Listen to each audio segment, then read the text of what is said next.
पूरा पत्ता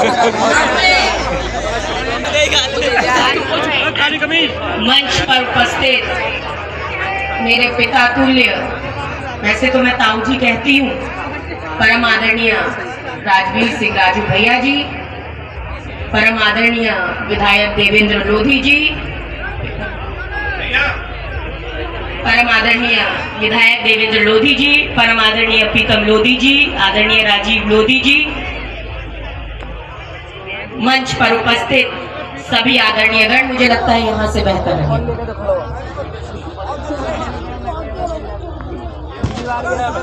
मंच पर उपस्थित सभी आदरणीय गण, मेरे पिता लोधी राजेश राजपूत जी और इस कार्यक्रम का आयोजक मंडल, सर्वप्रथम तो इस सफल आयोजन के लिए मैं आयोजन समिति को हृदय की गहराइयों से हार्दिक हार्दिक बधाई देती हूँ, हार्दिक शुभकामनाएं देती हूँ और सर्वप्रथम भगवान का नाम लेना चाहती हूँ।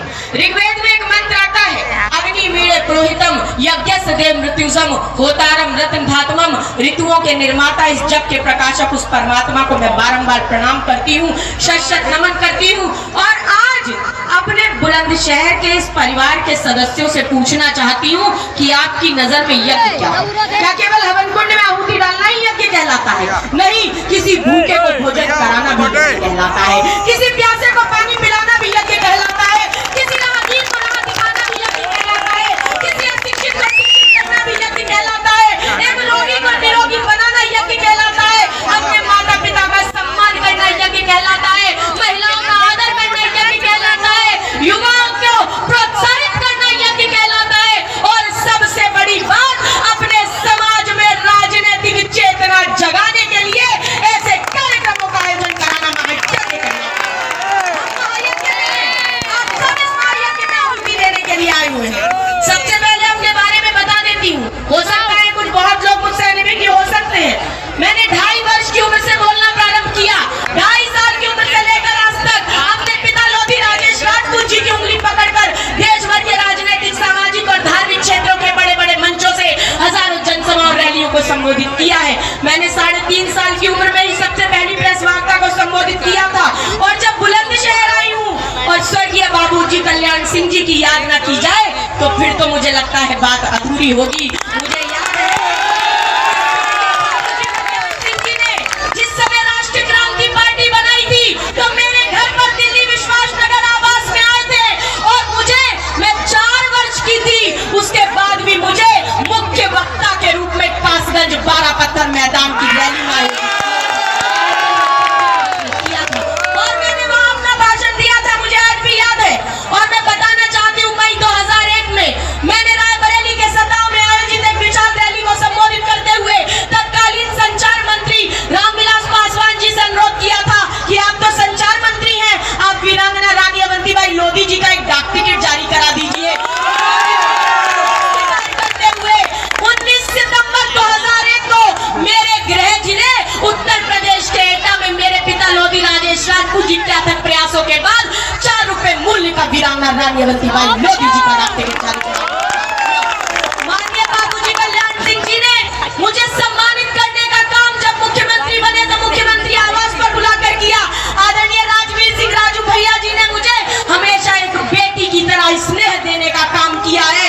यहाँ मंच पर बैठे हुए सभी लोग अलग अलग दल से हो सकते हैं, अलग विचारधारा के हो सकते हैं, मगर हमारा खून एक है, हमारी जात एक है और उस आज ये मंच किसी पार्टी की बकवासी नहीं है, किसी पार्टी का मंच नहीं है, ये मंच लोधी राजपूत समाज का मंच है। साधना भारती सीधी बात करके जाएगी। मैं बताना चाहती हूँ, सब आदमी साधारण पैदा होते हैं, किसी आदमी को महान आदमी कौन बनाता है?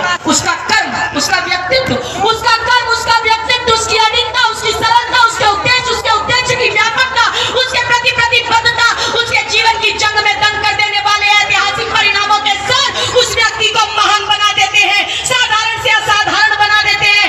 अरे ऐसे ही व्यक्तित्व की धनी थी अमर शहीद वीरांगना रानी अवंतीबाई लोधी जी। उन्हें किसने महान बना दिया? उन्हें देशभक्ति की भावना ने महान बना दिया। ऐसे ही व्यक्तित्व के धनी थे अमर शहीद गुलाब सिंह लोधी जी। उन्हें किसने महान बना दिया? अरे देश के की भावना ने उन्हें महान बना दिया। ऐसे ही महान व्यक्तित्व के धनी थे स्वर्गीय बाबूजी कल्याण सिंह जी, उन्हें किसने महान बना दिया? अरे राम मंदिर के प्रति त्याग और समर्पण की भावना। ऐसे ही व्यक्तित्व की धनी है आदरणीय सुश्री उमा भारती जी, उन्हें किसने महान बना दिया? उनकी भी देशभक्ति और समाज के प्रति एक भावना ने उन्हें महान बनाया है।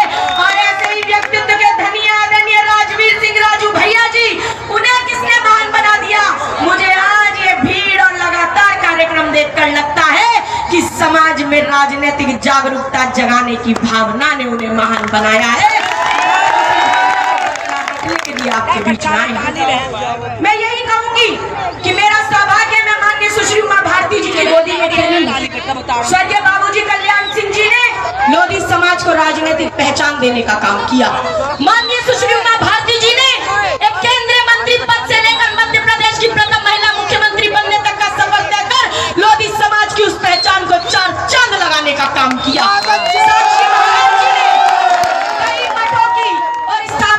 शिक्षा केंद्रों मठों की स्थापना करके उन्होंने भी हमारे समाज को आगे बढ़ाने का काम किया। राजवीर सिंह राजू भैया जी ने समाज को समर्पित होकर समाज को आगे बढ़ाने का काम किया है।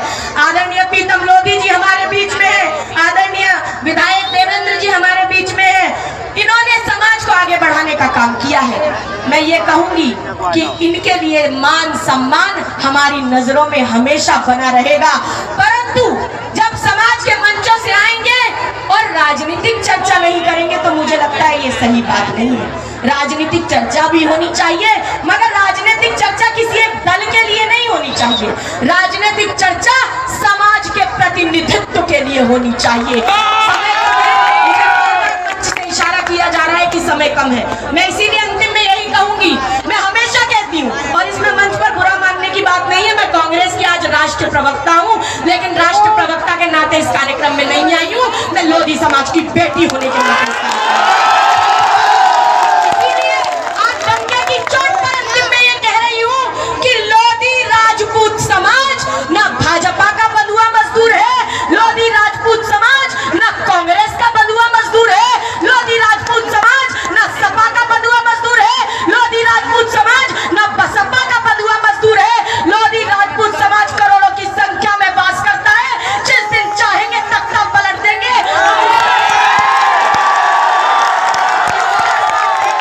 जो हमें प्रतिनिधित्व देने का काम करेगा, जो हमें आगे बढ़ाने का काम करेगा, जो हमारे युवाओं को ताकत देने का काम करेगा, हमारे युवाओं के लिए आवाज उठाने का काम करेगा।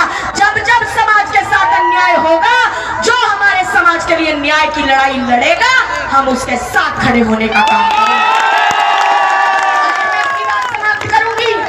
यही कहूंगी, एक छोटा सा दृष्टांत बताऊंगी। मैं अपने दादाजी के साथ एक बार बाजार जा रही थी, वहाँ कुछ अंगूर बिक रहे थे, कुछ अंगूर गुच्छे में थे, कुछ टूटे हुए अंगूर थे। मेरे दादाजी ने पूछा, अरे भाई ये गुच्छे के अंगूर कितने रुपए किलो है? तो ठेले वाले ने बताया ये 100 रुपए किलो है।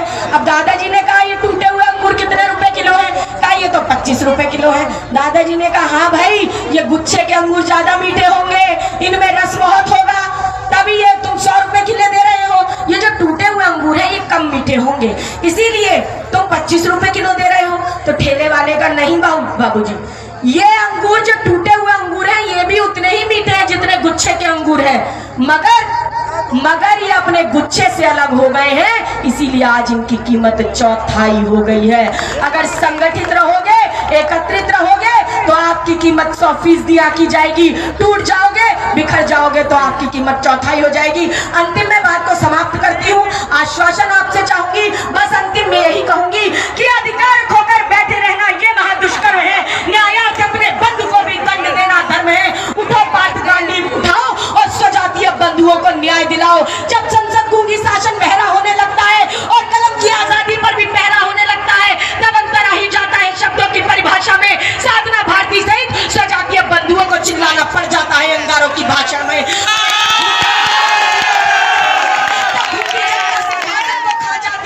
तब भूखी जनता सिंहासन को खा जाती है।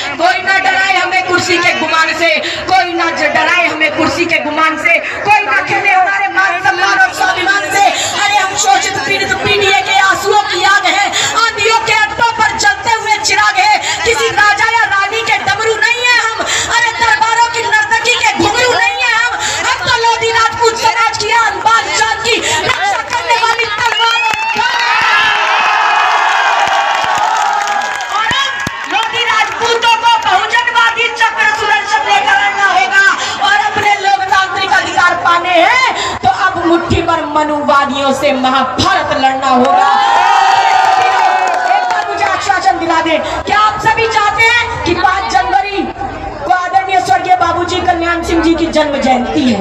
तो मेरी मांग है भाई उत्तर प्रदेश की सरकार से कि राष्ट्रीय प्रेरणा स्थल बना दिया है तो उस राष्ट्रीय प्रेरणा स्थल में स्वर्गीय बाबूजी कल्याण सिंह जी की एक मूर्ति लगाने का काम,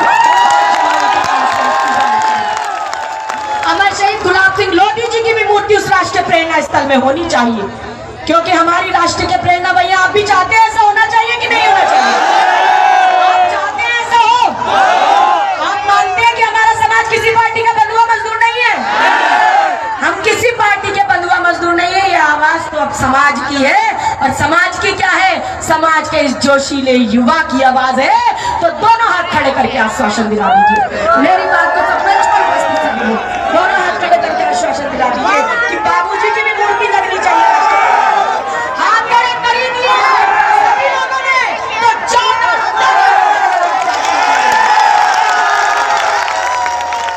भाई बोलने के लिए तो सारा पार्टी के पास इतना बड़ा शब्दकोश है, छोटा पड़ जाएगा, परंतु समय कम है। समय की पाबंदी को देखते हुए मैं अपनी वाणी को विराम देती हूँ। बहुत बहुत धन्यवाद। जय हिंद, जय भारत।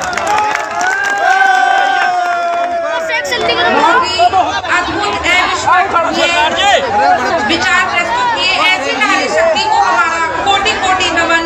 4 लाइनों के द्वारा मैं इनका कोटि कोटि नमन करूंगी। बुद्धि का विकास करो, अज्ञानता का नाश करो, आपसी प्रेम सद्भाव से लोधी समाज संगठन में विश्वास करो, लोधी समाज संगठन में विश्वास करो। अब मैं पूर्व चेयरमैन राजकुमार लोधी जी, सोनू लोधी जी, अमरपाल लोधी जी और ललित लोधी जी को मंच पर आमंत्रित करती हूँ कि वो हमारे मुख्य अतिथि श्री राजू भैया जी का स्वागत करें। सरदार जी ये बहन को फिर भूल देना मैं सब